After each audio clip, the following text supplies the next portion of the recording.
if you either give in front of the public or you give in front of your communities, scientific-wise. And now today I speak in front of a completely different community. And I finally get to know the people who do real rocket science, right? This is, I guess this joke was made here 100 times before. So from now on, I will focus on the scientific part for this presentation today. I wanted to pick some topics that might be relevant for you. Of course, I didn't know before exactly what you're doing, just a bit, browse through the website and so on. So hopefully the choice I made was a good one, is a good one. But I also want to start by showing a bit what our group is actually doing, and then I pick 2 or 3 topics to talk about in this presentation. So the presentation is about structured light and structured matter. Of course, I need to explain to you what that means, what structured light and structured matter are for us and in our community, our scientific community. I want to introduce them and then talk a bit about applications and the fun we have with those things. But first and foremost, of course, the research is always key method, and this is the case everywhere on this planet. So I wanted to thank everyone who is involved in the group research, working on all kinds of things. I will show this on the next slide. So at the moment, we have a team of around 25 people. 23 or 4 of them are at the Institute of Physics here in Graz, and 1.5 are still at the Max Planck Institute in Erlangen, in Germany, where I was working before. They're about finished, graduate, and then the group there will kind of close, and we only have a team.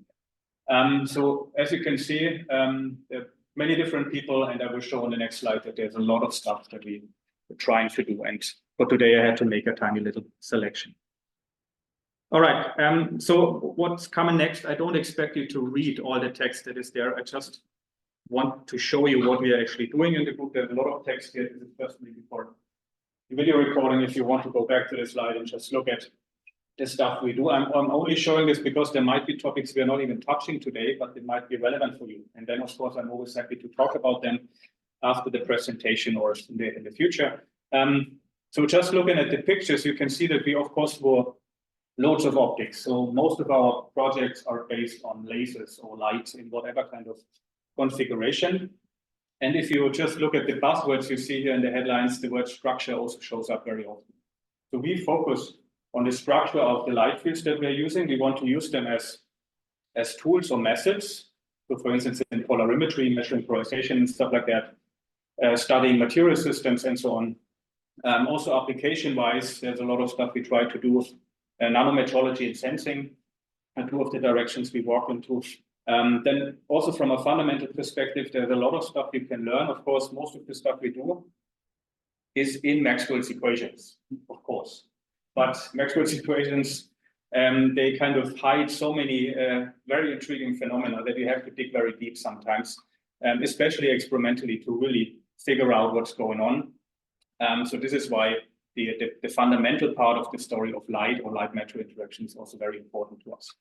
Then, well, this part down here is also became also very important for the group, developing new optical materials that have certain function, right? Might it be function that cannot be realized with natural materials, so to say, or might it be something that leads to a certain application and at the end of the day? I will come back to this later on. Then every once in a while, we also do some quantum optics, very fashionable nowadays, as you know, right? So we are classical optics people by training, but a couple of years back, the quantum optics community also learned that, well, you can of course play with photons, you can play with plane waves, but if you start playing with the light fields that we and others in the classical optics community kept using for the last decade or so, this unleashes so many more potential also for quantum optics, right? And that people started to look into this, and there are a couple of collaborations running, either learning from quantum optics to do something in classical optics or vice versa. Communication is, of course, a very important aspect here. And then there are two big topics in the group that are mainly led by my colleagues, Robert Luster and Günther Paltau, for the photoacoustics and laser ultrasound. So this is very applied research, I would say. This is really going into the hospital and sending a laser beam into a person, well, into tissue, let's put it that way, and then try to hit it so hard that there's a sound wave created, and by measuring the sound wave, you can learn something about the tissue. Right? But this is an established technique for acoustics, using light to get sound and learn about the material, or something very similar to that, laser ultrasound, taking a laser beam to excite acoustic surface waves that tell you something about the material. So this is a very big branch in the group. And of course, all those blocks you see here, we try to merge, right? So these photoacoustics field is supposed to learn from the structured light and vice versa. And another big branch is this magnetometry and optomagnonics. That's something my predecessor was doing for 30 years or so. It was the main focus of the group before I came to Graz. And for us, this is still very important because if you think about magnetic properties of materials and how to interface them with optical properties or how to excite them or measure them with light, this becomes a very, very intriguing field where there are still many fundamental phenomena to explore, but also applications you can go for, measuring how magnetized something is, for instance. And then last but not least, in this small selection here of what we try to do in our group, also the integrated photonics that were mentioned by Gabriel before, where we try to kind of force light into a tiny little chip, force it to propagate on the chip, just like you know, a little highways, and do some traffic control on the chip for the light. And if you look at the topics that I would like to cover today, I encircled them here in red. So these are the 3 boxes that I want to touch in this presentation because I thought they might be most meaningful for what you are doing here. But if there's any other questions about the other topics, please let me know. Always happy to discuss. All right, so what's the structure of the talk? It's a talk about structure. So the talk itself, of course, has a structure. I want to start with explaining what I mean by the structure of matter. That means something different for every person you might ask. Then I want to talk about the structure of light. So what is structure of light for us? What knobs to turn do we have there? Then I picked some applications, some very obvious applications for structured light and structured matter. But there might also be some you're not aware of yet. Let's see. And then last but not least, I will wrap it up basically and talk about a take-home message. The feeling that I'm always in the way of the presentation, right? Okay, I will find a way. So let's start first with the question, what is structured matter? What is the spatial structure of matter? So an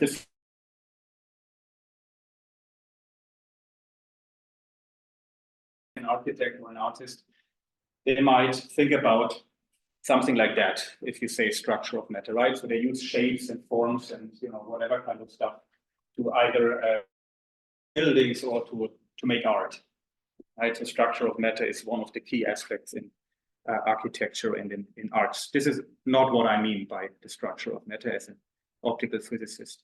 If you ask someone from biology, medicine, and you say, what is structure of matter for you? They might think about molecules, of course, right? Macromolecules or small molecules.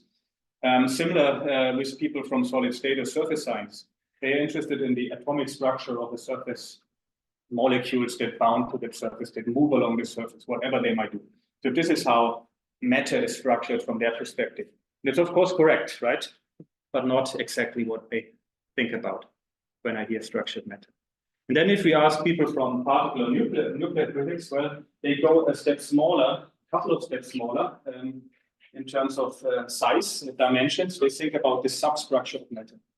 Think about the substructure of an atom.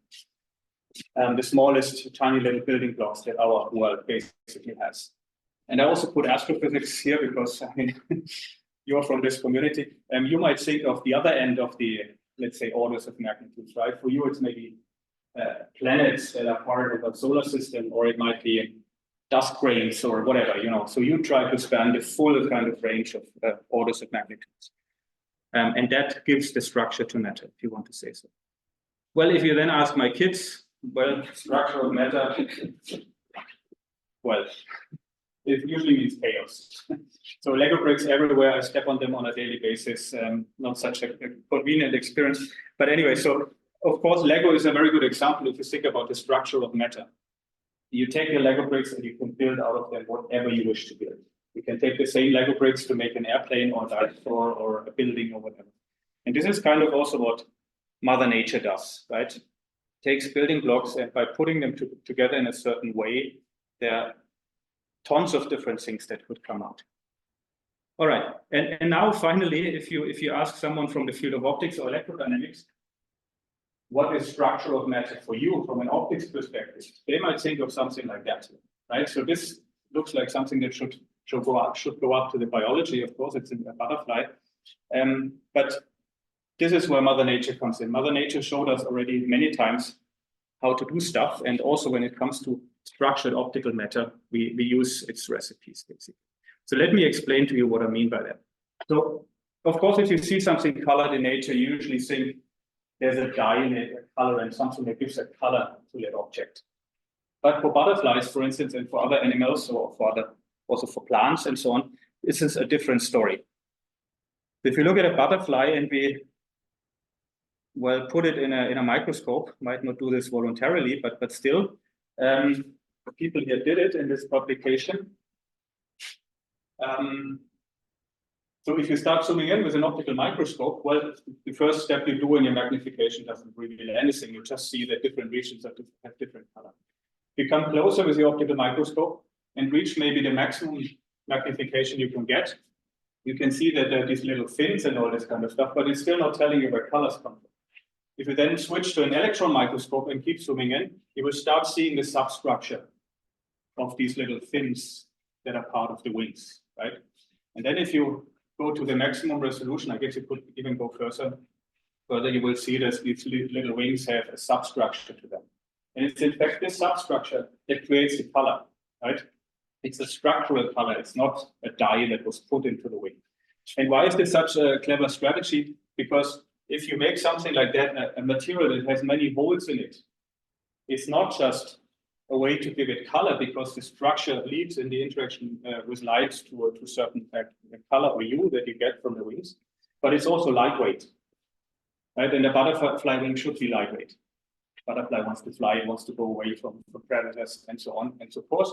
So what Mother Nature did here was kind of twofold. It gave a color by structuring to the wing, to the butterfly, but it also made it lightweight and therefore increased the likelihood of surviving an attack by a predator. And this is exactly what we can learn from, right? You can take a material and substructure it by whatever means and in whatever dimensions. I haven't said this yet. Maybe we need to go to something rather small. And by that, you can give that material a property it didn't have before. If there wasn't a structure to the material, it wouldn't be blue or red or whatever, right? It would be maybe just black, or it would be white, or I don't know. So this is exactly the strategy that also scientists started to use a bit ago. And they take exactly this concept. They take a material, in this case it's gold, and then they start substructuring this gold film.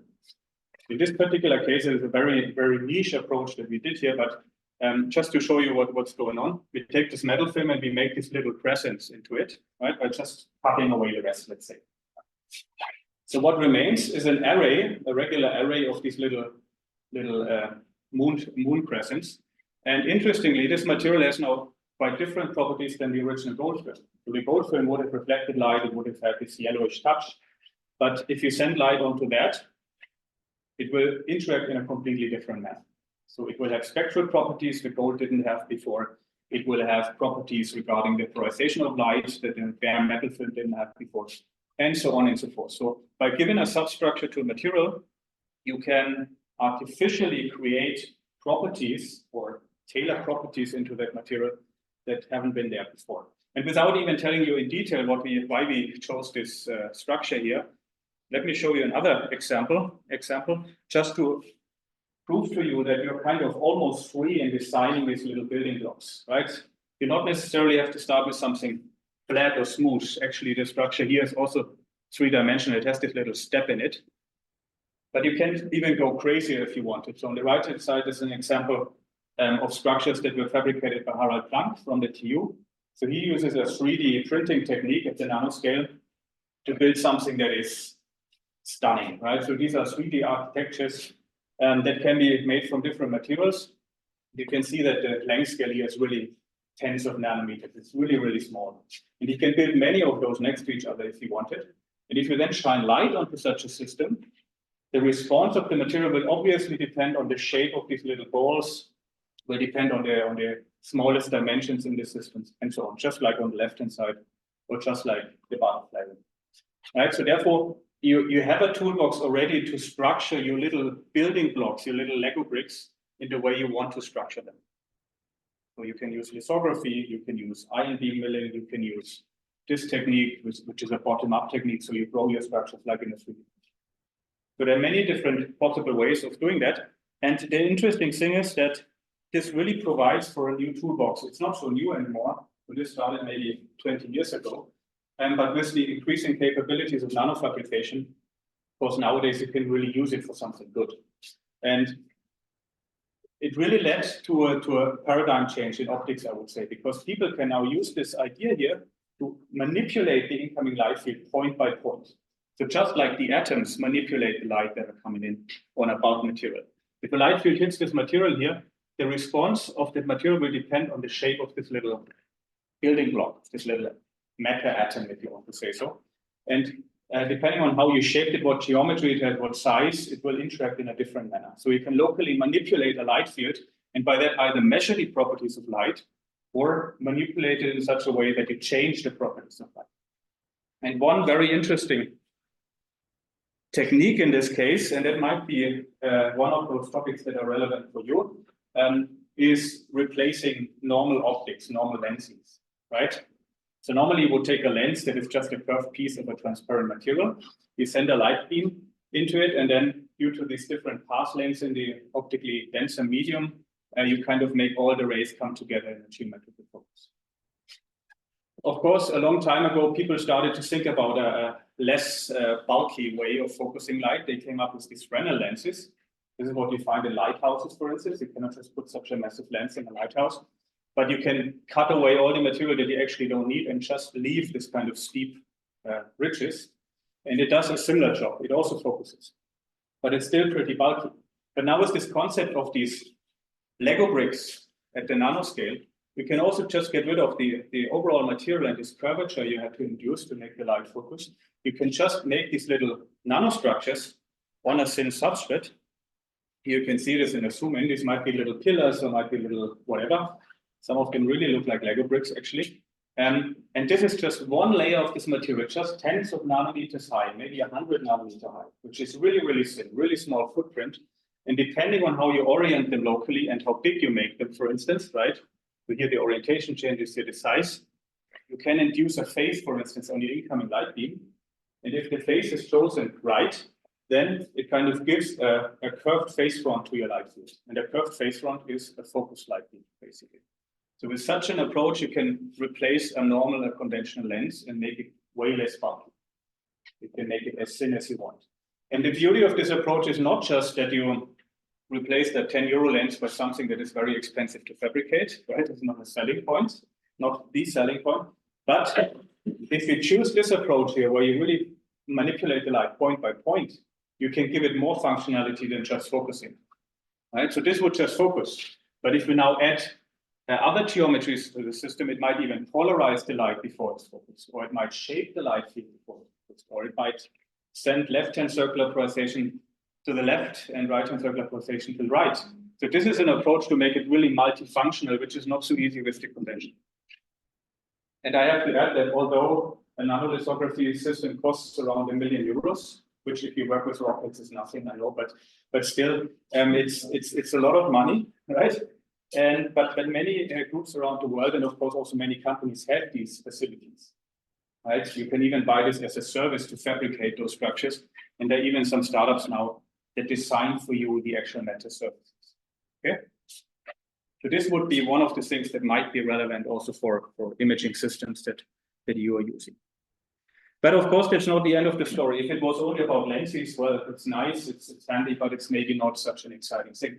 But with matter surfaces, you can do a lot more, because if you can kind of shape how your light field in space is manipulated by the material, then you can also do fancy things like Harry Potter did in one of his movies. He has this cloak, right? He puts it on top of him and then he goes invisible. And something like that actually was done, not with Harry Potter, not with scientists, but with bulky objects like this cylinder here. It was proposed maybe 15 years ago or something, then people showed that this indeed works. And they started with the same way of thinking like in those science fiction movies. So usually in the science fiction movies, if something goes invisible, the author of the movie or the director, they also think about an explanation how this works, right? So they provide you with an explanation. This is how it was done. This is why there was invisibility. And this is what scientists try to copy.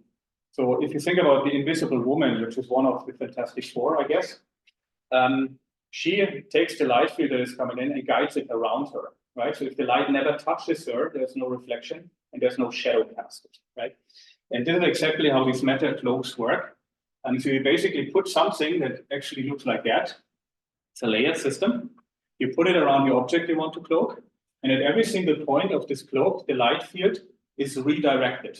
So it wants to propagate towards your object, but then it hits the cloak and it's kind of forced to walk around it and then back to the original path. So therefore, there's no reflection because it never touches the system, and there's no shadow because there ideally, theoretically, on paper, there's no absorption. And indeed, that worked, and the approach was the same like here. So you make these little plates here, and you put on those plates sub-wavelength size objects, your matter atoms. So there were little kind of rings, like on the slide before, and these rings changed in their geometry and size, and maybe even the height, the closer the light rays came to the object itself. And by that, you could influence how the light passes change. You change the refractive index, if you want to say so. By that, the light is forced to really walk around the object.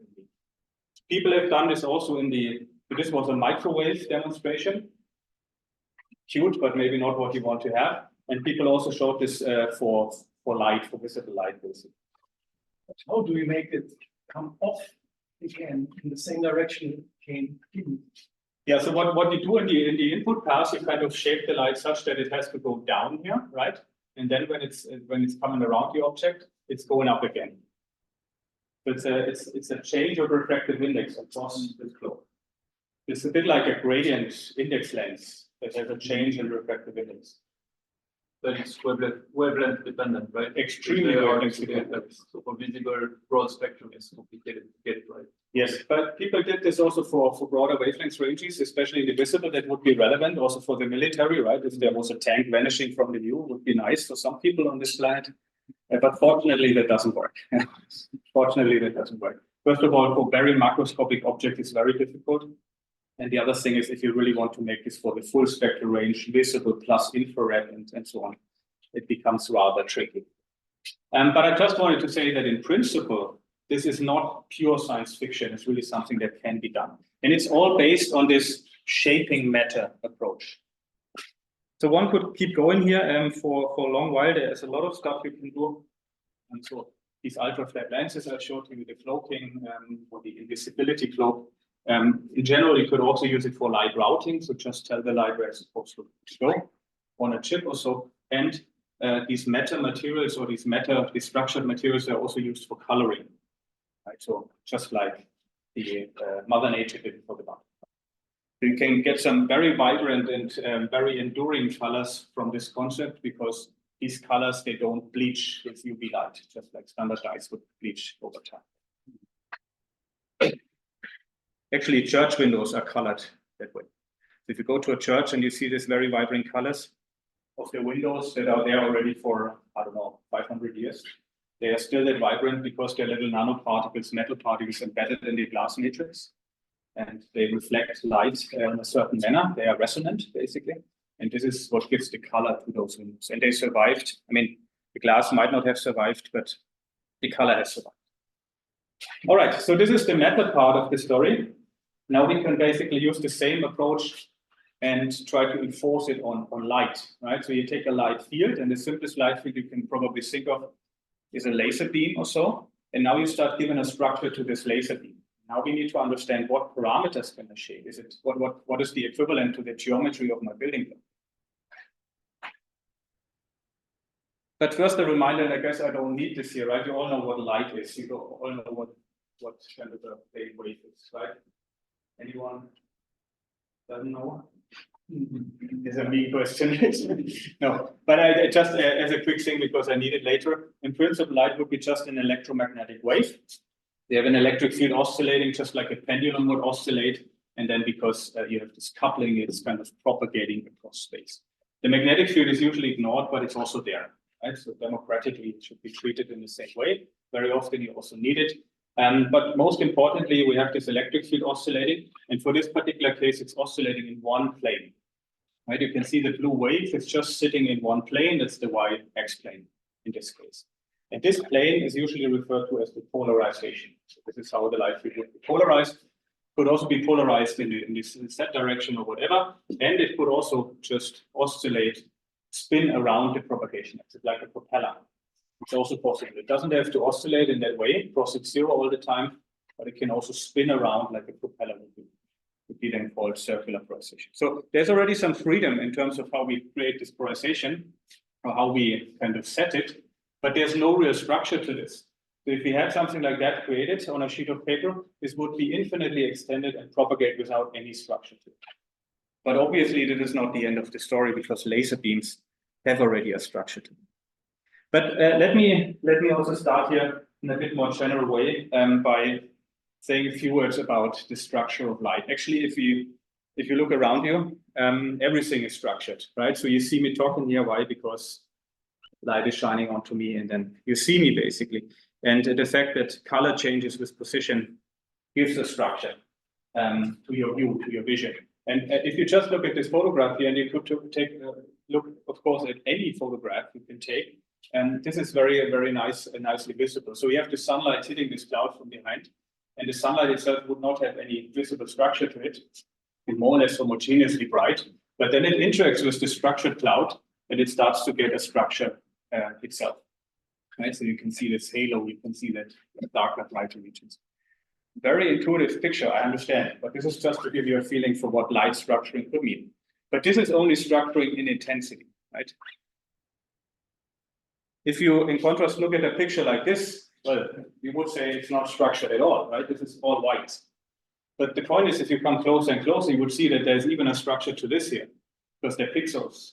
There's some dark lines between the white pixels and so on. So sometimes there might be a structure hidden, and you might have to look very carefully.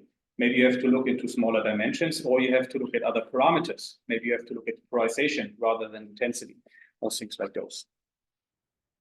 So this is all kind of nice, and we really started from the big cloud. Now let's go a bit more scientific, and let's have a look at the laser beam. So a laser beam, like the one coming out of the laser pointer, or maybe a more advanced laser, usually it looks like that in 99.9% of the cases. Probably if you switch on the laser, you get something like this. It's a Gaussian beam, bright in the center, darker towards the rim, very natural shape. And if you look at the cross-section, it might have this electric field being aligned, meaning that we have linear polarization. So these are before these were these blue arrows that were oscillating, right? And this is kind of nice because this now, in comparison to this white screen that I showed before, the plane wave, has already a structure to it. The intensity has a structure. Bright in the center, darker towards the outer rim.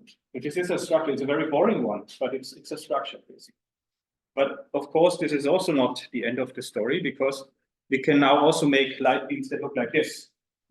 So this looks fundamentally different to the image before, because now it really depends on where I'm sitting in my beam cross-section in terms of in which direction the electric field vector points. Before it was pointing upwards everywhere in my beam cross-section, but here it now depends.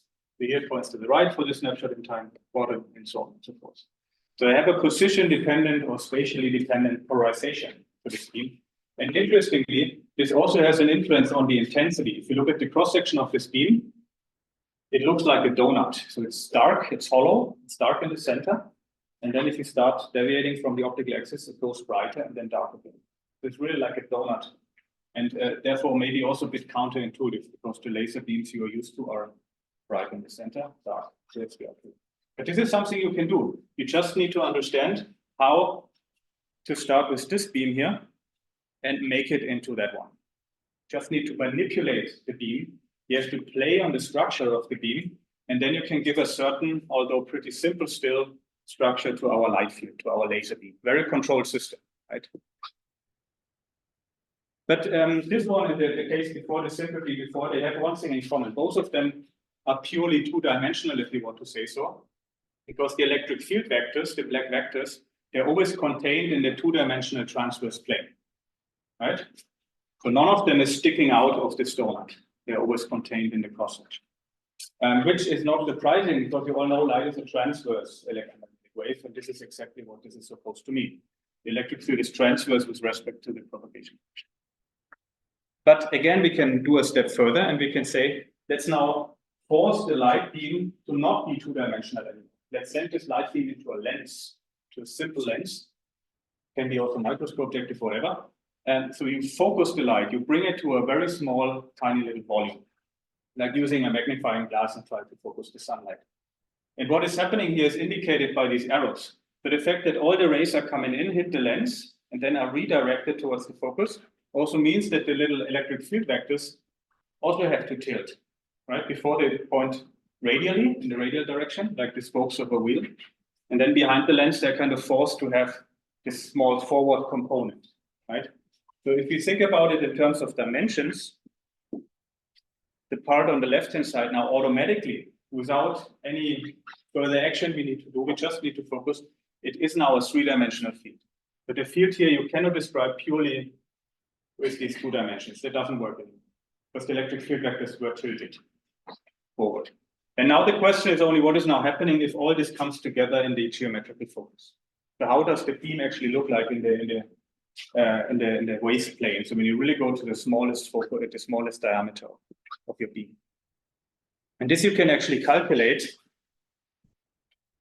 Yeah, I guess one can see it more or less. So this is the calculation of what you would get in the focus. So if this is a really strong lens, you can bring your beam down to a really tiny area.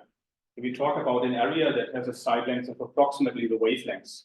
If this is red light, 630 nanometers, then this side length is approximately 630 nanometers. So it's really small. We really talk about something that was focused extremely strong. But what is interesting is now, so this is a cut through the focal plane, right? And so this is where your focused sunlight would sit if you use the magnifying glass. And the interesting thing is that here now all these rays that we discussed before, they came together, they interfere, and then this interference leads to a rather complicated and involved electric field pattern. If you look carefully, you can see that the electric field is not just oscillating in the transverse plane, but there's always some point in time where the electric field points outwards, right? There's one case where this central vector is really, really strong and it points upwards, and then half a period later it points downwards.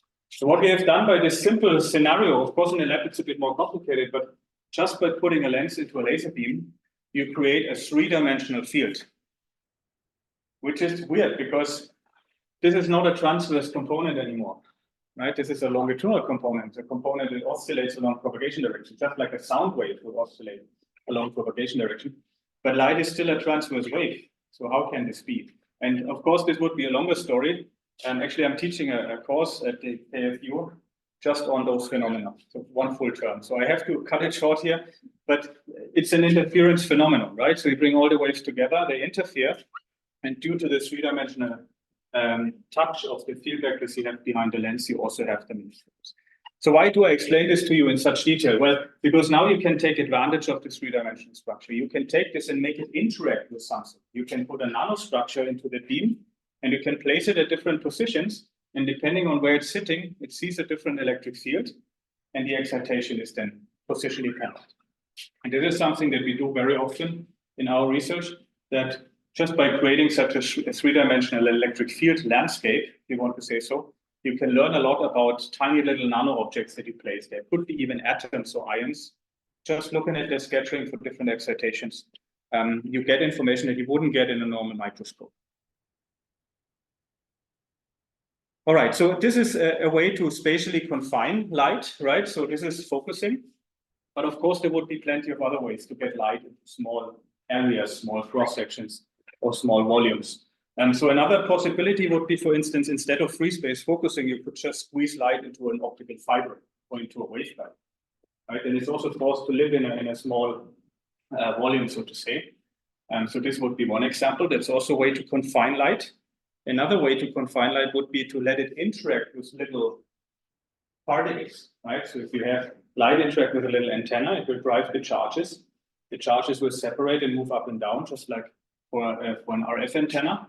And then due to these charges being accumulated at the ends of the antenna, you will also get a highly structured field automatically. And the last possibility would be to say, well, I can also let light interact with something that is metallic, like a metallic waveguide or a metal interface. And also there one can show that the light is then kind of forced to live at this interface, which gives it spatial confinement. So this would be also a field for itself, the field of plasmons or plasmonics. But no matter what option you choose, in all those ways, the light is spatially confined, and spatial confinement automatically leads to this three-dimensional character of our electric field.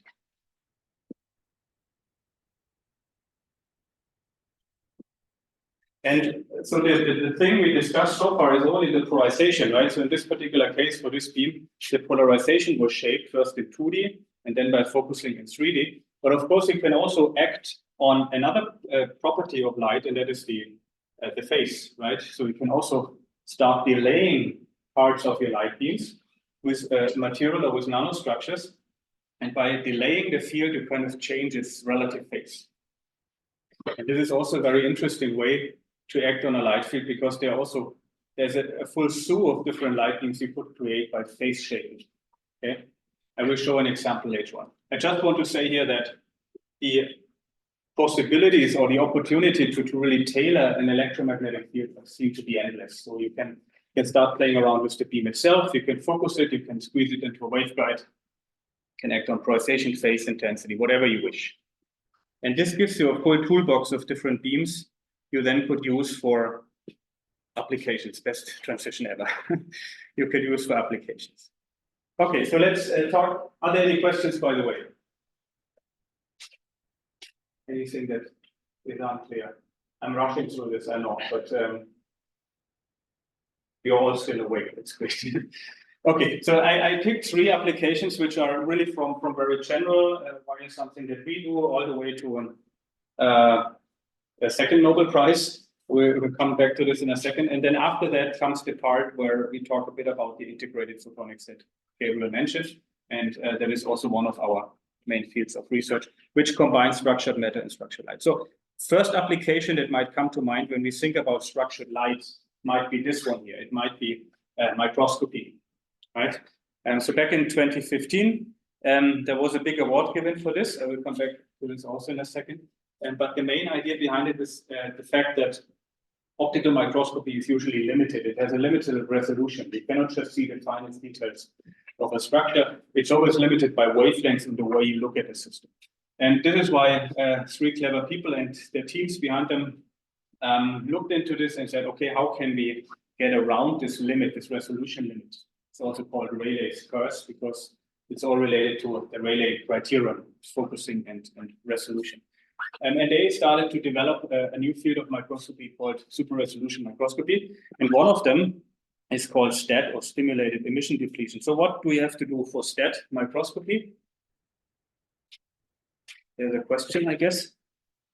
You have to. That's on your. I think we can take it at the end, right? Or not? Yeah, if it's not so urgent. Okay.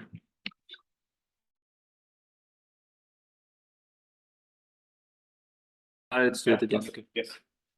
All right. So for the microscopy, what's that microscopy in a nutshell? Well, the first thing you need to do is whatever you want to image, you have to put some little light sources into it. So you take some so-called fluorophores. These are little molecules that kind of light up if you shine light onto them. They emit light at a different wavelengths. You put them into your tissue. Doesn't sound that comfortable. It's also one of the biggest drawbacks of this technique. But this is the way to do it, right? You put these little light sources into your system. So this might be your tissue. And if you just illuminated it with a normal light beam like this green spot, this spot would have a limited size. You cannot go smaller due to resolution issues. And if you scan it across your specimen, you lose information about the finest details. Simply don't see them. If you now embed these fluorophores into the system, this light beam, if it hits the tissue, it will excite these fluorophores and they will emit light, which is kind of nice, but it doesn't help us too much because all of them will emit at the same time. All of them that were excited in the cross-section of this beam. It would be super cool if we somehow could excite them and then switch off all of them that we don't want and just keep one single fluorophore in the center that is then emitting. Because then we just detect the light coming from it. If we know where it's sitting, we have very, very precise and very highly resolved information. But how can you switch them off again? They sit in a tissue. Well, here the donut beam comes in, or this structured light field, because there's a certain time window before these molecules emit.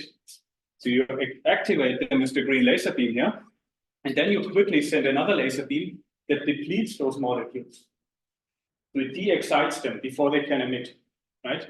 And this you do in such a way that you de-excite or switch off all the molecules in the outer rim that were excited, and just keep the ones on the optical axis excited and eventually let them emit, right? And this is why such a donut beam here comes in very handy, because it's dark in the center. It does not de-excite in the center. It just de-excites in this outer ring. Right, so if you have both of them sitting on top of each other, what remains is this tiny little region where fluorescence comes from. And this is exactly what you then do. So you excite, you de-excite in this ring region, donut beam being a good choice, and then you detect the fluorescence, and then you get the Nobel Prize in chemistry, basically. So the 0 point in the center, yeah, can be smaller than the diffraction limit of the yes. system. Yes, because there's a certain saturation level for these molecules. If there's a certain amount of energy they feel in the depletion light field, they just switch off. So you have to balance how bright this outer rim is and how steep the intensity changes towards the optical axis. And by that, you just keep the ones on the optical axis excited. It's not just a single one, of course. It's a tiny little area that stays inside. You're now 45 minutes. Okay, thank you. Yeah, then I have to skip some of the things. Yes, so this is one of the possibilities for structured light, where you use the structure of light to really actively control where you act on your system, right? Another possibility would be more at the nanoscale, so even sub-nanoscale, I would say. So what we saw before, this is tens of nanometers, but you can also just take advantage of these three-dimensional focal field distributions that I showed.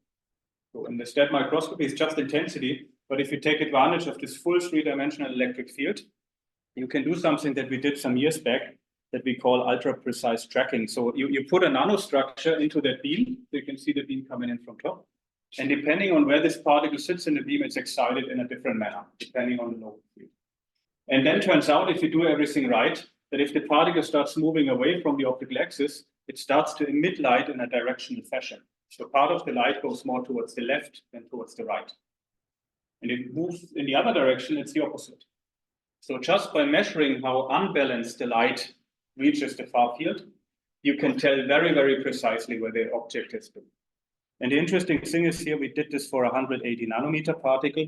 It's pretty small already, but the localization accuracy is sub-angstrom. So you can find the position of this object with higher precision than the size of an atom, which is surprising because it's such simple building blocks. It's a simple donut beam that we made. We focused it with a standard element and the standard particle. So maybe telling you that there's a lot more. Yes, and the last application here, before then, you need to decide if I still talk about integrated photonics, is optical communication. So you can take the structure of a light field to encode information, right? You can, of course, use what is nowadays in fiber communication. You can do on and off coding or whatever kind of encoding you want to do. But you can also say, I encode my alphabet into the structure of my light beam, right? If it's a light beam that has a donut shape, it's my A. If it has a pretzel shape, it's a B or whatever. You know, it sounds a bit childish, but this is indeed what people do. And also Anton Zeilinger, who got the Nobel Prize recently, he was working on this very actively. So he looked into optical free space optical communication between islands and between different buildings and stuff. And he used structured light to really encode information. And why is that a good idea? Because the structure we have seen of our light field is something that is very, very rigid. So it's even sometimes topologically protected. So even if it's disturbed by a turbulence, because the free space in between might be turbulent atmosphere, it can be restored. So the information is kind of protected against turbulence. And this is why this is also an approach used nowadays. There's also a massive project running right now. It's the QNet initiative in Germany, where they want to really implement free space communication between the different buildings of the politicians and so on, to have some safe and secure communication combined with quantum optics at the end. Cryptography. Cryptography. Cryptography. Yes.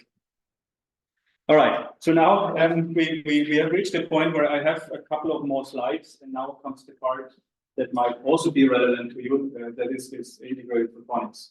So you need to decide if we have another 10 plus. but that must summed up back there when I said 10 minutes. One more. It's okay. I like it. Okay. I'm sorry for the delay. Yeah.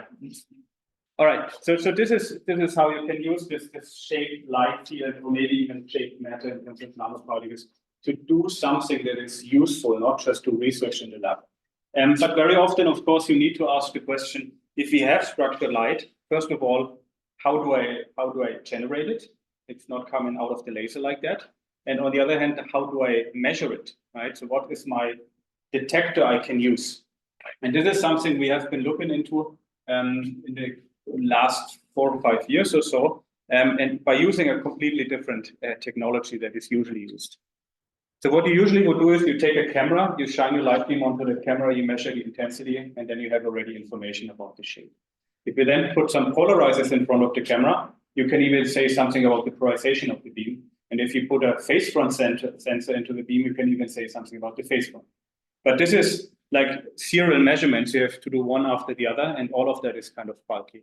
So our goal was actually to develop a system that is all integrated. So it's everything in one chip that can give us access to all those properties of light: phase, polarization, intensity, and their spatial distributions.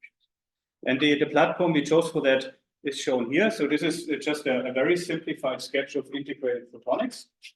So you have these little highways, the gray ones. They are sitting in a photonic chip. So everything that is gray is silicon in this particular case. You get the light into the chip before you can play with it by little pixels or gratings. So what looks like a pizza slice up here, this is a little grating that takes the incoming light and sends it into the waveguide. Right? So these are focusing gratings. And then the incoming light field is propagating on the chip along these gray highways, the photonic waveguides. And then you can actively control how the light flows on the chip. Let me just show everything. So you can put some little heaters onto our chip. And this little heater influences the properties of the silicon waveguide, and by that delays the light that is passing by. But this is very similar to a delay line in an interferometer in free space. And then you can take two waveguides and bring them very close to each other. And if you do so, part of the light can hop from one waveguide to the other one. And that's the equivalent to a free space beam splitter, basically, right? So you split the light into two beam paths. And if you then take two of those beam splitters and two phase shifters, you have an interferometer. That's all you need. But now in a version that is really tiny. So the width of such a waveguide is around, the height is around 200 nanometers. And the width is around 500 nanometers. So it's really, really small footprint, very small. I will show you a photo in a second. And so what is this good for the system now? You have your light beam, your light field, whatever it is you want to analyze, you send it onto your input interface. It would be your camera chip, so to say, at the moment with current technology. And then you just play with the voltages for the phase shifters and analyze the light that reaches the end of the chip. And from the amount of light reaching the end of the chip, you can tell what the phase, the intensity, and the polarization distributions of the incoming light have been. Right, so you give basically the system the capabilities of measuring all parameters that a light field actually has. So this is how this looks like in real life. So that's a chip that's around 6 millimeters long. It's actually two chips. So here's one of those input interfaces, 4 by 4 pixels.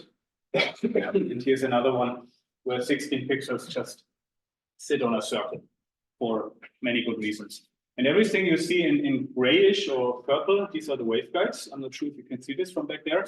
And everything that is white on top, this is the electronic layer that allows us to apply voltages to the phase. Right? But this way, you have this multi-layer system that electronically controls the flow of light in the photonic chip. And now the beauty of this is, or one of the aims is actually that you can really use this now to measure those light beams that I showed you before, or eventually later on, if we have, rather than 16 pixels, a 4K camera or full HD or whatever, a bit of upscaling necessary for this step, of course, you can send whatever you want onto this chip, right? It not necessarily must be a defined laser beam. It can be an image can be something, a scenery around you that you want to analyze. Or it can be sitting in a LiDAR system of a car driving autonomously that sends out light and detects basically the phase shifts of the light. We used it for first proof of concept for measuring light beams. So you have the beam impinging on this interface, you route the light through the chip, and by that you can really identify all the parameters of your light beams. So these are just some of the light beams we use. The color code shows you the intensity distribution. So here's our donut again. Here's a follow, like a clover leaf pattern, and so on and so forth. And without going into the details, you see that the intensity distribution and also the phase distributions have been retrieved from that measure. Which is not so surprising because this is just a mesh of interferometers. And with a mesh of interferometers, you can measure intensity. Phase. But now comes the most interesting part before I stop. You can also use the chip and run it in reverse, right? If you think about your smartphone has a camera to detect light, and it has a screen to emit light or to provide you with information. This chip can do both at the same time. You can use it to detect, like a camera, in the parameter space I mentioned, but you can also use it to emit light that has a certain structure. I'm not saying that this will replace the iPhone screen in the next version, but it's something that really runs either way. It can be basically structuring the light field, or it can detect the structure of the light field. So here, we couple now the light in at the other end of the chip and let this array of pixels emit rather than detect. And what you get by playing around with the voltages again via a computer are structured light beams. So this is a kind of a new way, if you want to say so, for structuring the light in a chip. And this really works pretty well. I hope the video works more smoothly than before, more or less. By just playing with the voltages, keeping everything static, you can start changing the mode. You can sweep it around, right? Like in a LiDAR system. You can go from a dot to a ring to something that looks weird, and so on and so forth. And this can be done very quickly with 100 kilohertz of refresh rate. So it's really, really fast. And so therefore, for all kinds of different sensors or sensing infrastructure, that might be a good choice. And could you adjust the phase on each of the pixels? Yes. So that it makes a phased array and focus at some point somewhere? Yes. So this is indeed a phased array. It's just like a square-like phased array. And the beams you see here, all of them have a very peculiar phase shape to them. It's not a flat phase, but it's kind of a phase gradient or whatever. So it's both shaping intensity distribution and phase distribution and leading to modes that can propagate in free space. But you could also use it to focus if you want, because focusing is also just a phase. Yeah. So this is just as a last word here. This is something that we also want to use now for microscopy. So you take the chip and create structured light that you use for illuminating your specimen. And then you take the light that comes back from the specimen, send it into the chip and analyze it to learn about your specimen itself. All right, so now finally, highly expected point of this talk, the take-home messages. So I hope that this was, the storyline was visible. And I hope that there are some things we can agree on and that these are the following ones. So first of all, if you think about structure of light and matter, it's really a very powerful concept. I mean, it worked for nature for such a long while, it works for the whole universe. It must be powerful, of course. It's very multifaceted. So there's so many things you can do in terms of matter, latest geometry, material composition, dimensions, and so on and so forth. And for light, you can play actually with all parameters light has available. And I only showed 3 of them: intensity, phase, and polarization.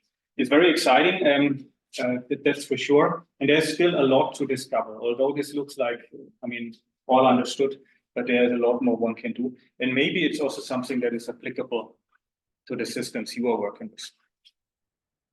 All right, so with this, finally at the end, thanks again to all the group members, our funding agencies, of course, and the collaborators.